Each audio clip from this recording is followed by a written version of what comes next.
Have you ever found yourself in a creative rut where it was difficult for you to come up with new ideas on what you could paint? In my last video, we were talking about the possible core issues that are holding you back. So if you haven't watched it yet, you can check it out after watching this video, because in today's video, I really wanted to give you actual tips and techniques that you can try out to really get your creative juices flowing so you can rekindle your passion for art. Oftentimes we just wait for inspiration or an idea to hit us before we can actually start creating something. You could spend hours or days figuring out what to do, but really just in our head. But what I personally discovered from being uninspired and really unmotivated from time to time is the importance of the act of doing something. It doesn't necessarily have to do something with you sitting down and forcing yourself to create something. But it's also about doing something completely different and away from your work so a new idea can hit you. The act of just doing something else and giving your brain a break can really give you this initial spark for a new idea, and then you can really get creative with that. And whenever I feel like I'm in a rut, I don't know what to do, I'm uninspired and I'm questioning everything in my life, I usually just watch something. It can be a movie, a show, or just a class where I learn something new. And lately I've been literally binge watching classes on Skillshare about all sorts of different topics. I feel like I'm spending more time on Skillshare lately than on YouTube. And that's why I'm super excited and happy that Skillshare is actually sponsoring today's video. If you don't know what Skillshare is, it's basically an online learning community with more than 25,000 classes in design, business, lifestyle, and more.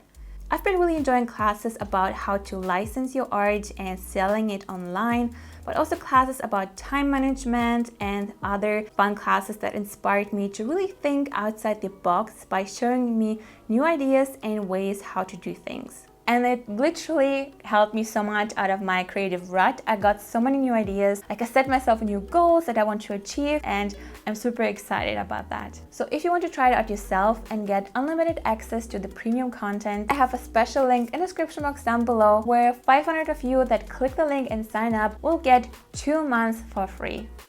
Now, apart from just being active and doing something to relax your brain, you can also try to brainstorm ideas. I personally like to just write down everything that brings me joy, that I like, and from there I can just mind map all the things that I associate with that. For example, if you like dessert, what type of dessert do you like? Where can you find it? How it is made? Maybe you can illustrate how it is made. And apart from the dessert, maybe you like something else, like, I don't know, cats? Maybe you can draw the cat eating the dessert. Maybe the cat is cooking the dessert. Maybe it's, I don't know, maybe you can create you and the cat as a character and you both make a dessert. Or maybe you can just draw the dessert in 5 million different styles and the cat in 5 million different styles and figure out what you like the best. The goal here is to really dig deep into what you like and what brings you joy so you can bring it to life on paper. And from here you can take this even further and break it down in smaller steps. For example, maybe you don't know how to draw or paint a cat. What you can do now is simply practice and improve on things that you would like to get better at. You'll be surprised how much fun it actually is and how much you can improve in just one sitting. Now, you might go through a tough time where you just don't feel like drawing rainbows and butterflies and cats. I totally get that. But what you can do is use art to really get through that. It doesn't have to be super complicated. You can really focus on shapes and colors that you associate with things that you're going through. You can see this as a sort of a therapy where you just let everything out onto the paper. Which brings me to the next point, and that's giving yourself time and permission to just play. Sometimes we take everything so seriously that we even forget that we once had fun painting. For me, for example, colors, shapes, patterns bring me so much joy. It's so fun for me to look at, to paint. It's just something so simple, but it brings so much joy to me. So what you can do is actually giving yourself time to play and to grow. You can use shapes, different colors, patterns, and just really play around with it. Sometimes you are just simply bored with what you have been doing lately, that it's really difficult to come up with something new that's exciting to you. So you can take out all the different art supplies you have and just really experiment. Don't think too much, just play, apply paint to the paper and see some patterns and just draw dots and lines and really just let go and just have fun. I believe it's really important to give yourself permission to just create for the sake of creating without really thinking about the outcome and how it would look in the end. And remember, there's no right way to make art. The only wrong way to do things is by not doing them at all. Another issue that you might have is having too many options. You have too many colors, paints, mediums, everything, like you feel so paralyzed that you just don't know where to start. So what you can do is actually to limit yourself. For example, you can use only 3 colors, or you can only use 1 color, or you can divide the paper into smaller sections. So you're limited to only one small square where you can just play and create something. You don't have to feel like you have to fill the whole page with something. If you limit yourself, like you have to force yourself to think more creatively, and then you can step outside the box, think outside the box, and create something completely new.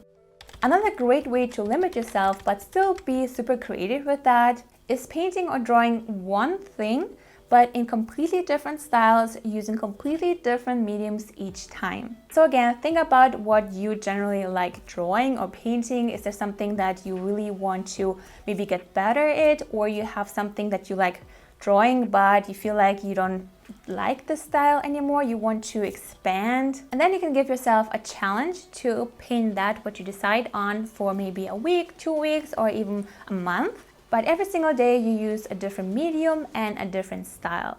For example, you can change from cartoon to realistic to abstract using acrylics, I don't know, watercolor, pencil, everything that you want. You can also experiment with different colors and color schemes and really experiment. The goal here is to just really push yourself to create something different every single day, but to keep it less overwhelming, you only have to focus on thinking about new styles and ways how to draw something without really coming up with new theme to paint or draw.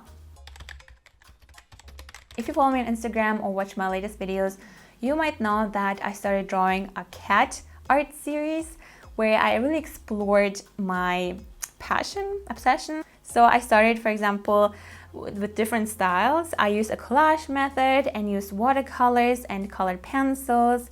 And then I used my iPad. Then I switched the style of how I created the cat. I moved from more realistic to cartoon and something more abstract, while also experimenting with different colors I was using. This helped me so much to not only try out something new each time, but also helped me to think outside the box to figure out what brings me the most joy to paint. And I actually rediscovered how much I love gouache. It's so fun to use that I actually created a whole series just using gouache. Now remember, sometimes you just have a bad art block where nothing really works, and any tips, anything that you might hear doesn't work for you. And sometimes you just go through things that you don't really feel like creating anything, and that's totally okay.